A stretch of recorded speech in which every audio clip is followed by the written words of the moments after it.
আসসালামু আলাইকুম সবাইকে। আশা করি সবাই ভালো আছেন। সকাল সকালে এই মাছটা কিনলো। এই মাছটা 1 কেজি 90 গ্রাম ওজন হয়েছে। এটার দাম হচ্ছে 260 টাকা নিয়েছে।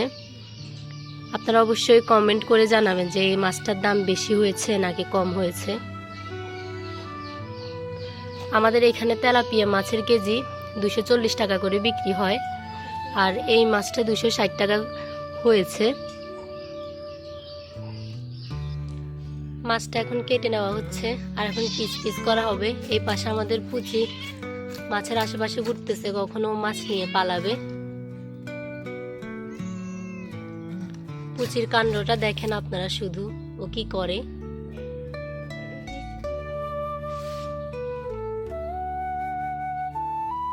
মাছ কেটে নেওয়ার পর এতগুলো পিস হয়েছে। অবশ্যই আপনারা কমেন্ট করে জানাবেন যে আপনাদের এলাকায় তেলাপিয়া মাছের কেজি কত করে, আর আমাদের মাছটার দাম বেশি হয়েছে নাকি কম হয়েছে অবশ্যই জানাবেন। মাছ কাটাকুটি শেষ, আম্মু রান্নার প্রস্তুতি করতেছে। আমি ঘরের পিছনে আসলাম আপনাদেরকে একটা জিনিস দেখানোর জন্য। চলুন দেখাই যে আপনাদেরকে কি দেখাবো আমি। আমাদের ভিডিওগুলো যারা পছন্দ করেন, যাদের কাছে ভালো লাগে আমাদের ভিডিওগুলো, সবাই লাইক কমেন্ট শেয়ার করে দিবেন। আমাদের পেজটিকে অবশ্যই ফলো করে দিবেন। আর আমাদের চ্যানেলে যারা নতুন তারা আমাদের চ্যানেলটিকে অবশ্যই সাবস্ক্রাইব করে দিবেন। কথা বলতে বলতে আমি সামনের দিকে আগাচ্ছি, যেখানে আমাদের ক্ষেত করা হয়েছিল শীতের শাক সবজির জন্য। সামনের দিকে গিয়ে আপনাদেরকে একটা জিনিস দেখাবো। যারা আমাদের ভিডিওতে শুরু থেকেই ছিলেন তারা জিনিসটা চিনতে পারবেন। যারা আমাদের ভিডিওতে শুরু থেকেই ছিলেন তারা অবশ্যই চিনেন যে তিতির ডাঁটাটা কি। আপনাদেরকে আমি দেখাই যে দেখেন এই সম্পূর্ণ জায়গাটাতে তিতির ডাঁটায় ভরে গেছে একদম। এই যে এই সম্পূর্ণ জায়গাটাতে তিতির ডাঁটা হয়েছে। আমাদের ভিডিও দেখে অনেকে এখান থেকে নিয়ে গেছে ভর্তা করে খাওয়ার জন্য, আর নিয়ে গিয়ে যখন ভর্তা করে খেয়েছে তখন বলেছে এটা খেতে কিন্তু অনেক মজা। আমি খুব কাছ থেকে দেখাচ্ছি আপনাদেরকে। যাদের এলাকায় এই পাতাগুলো আছে, এই গাছগুলো আছে, তারা অবশ্যই এই ছোট ঢালগুলোকে ছিঁড়ে নিয়ে যে এই পাতাগুলো আছে পাতাগুলো ফেলে দিয়ে এই ডাঁটাগুলোকে কুচি কুচি করে আলু ভর্তার সাথে খাবেন। আলু ভর্তা করে সাথে কাঁচা মরিচ, পেঁয়াজ বা শুকনো মরিচ দিয়েও আপনারা এই ভর্তাটা খেতে পারেন। তারা একবার খেয়ে দেখবেন অবশ্যই। আমি খুব কাছ থেকে দেখাচ্ছি পাতাগুলো, অবশ্যই চিনে রাখবেন। এটার ভর্তা করে খেতে কিন্তু অনেক মজা। আমাদের ভিডিও দেখে অনেকেই খেয়েছে আর খুব প্রশংসাও করেছে। গ্রামে যখন শীতের সময় আসে, শীতের সময়টাতে জমি শুকিয়ে যায়, তখন এই শাকগুলো ডাঁটাগুলো একদম জমিতে ভর্তি থাকে। ডাঁটা দেখা শেষ করে আমি আজকে আবারও আসলাম সবজি খেতে। একটা শসা গাছ লাগানো হয়েছে, শসা গাছ থেকে একটা শসাও বের হয়েছে।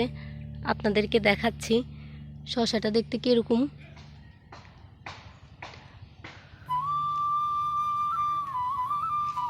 এই যে ছোট্ট একটা শসা বের হয়েছে, এখনো খুবই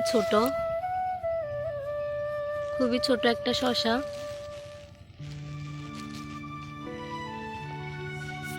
গাছের মধ্যে আরো অনেক ফুল আছে, সামনে আশা করি আরো শসা ধরবে। আরো একটা শসা আমি দেখতে পাচ্ছি। এই যে আরো একটা শসা বের হয়েছে।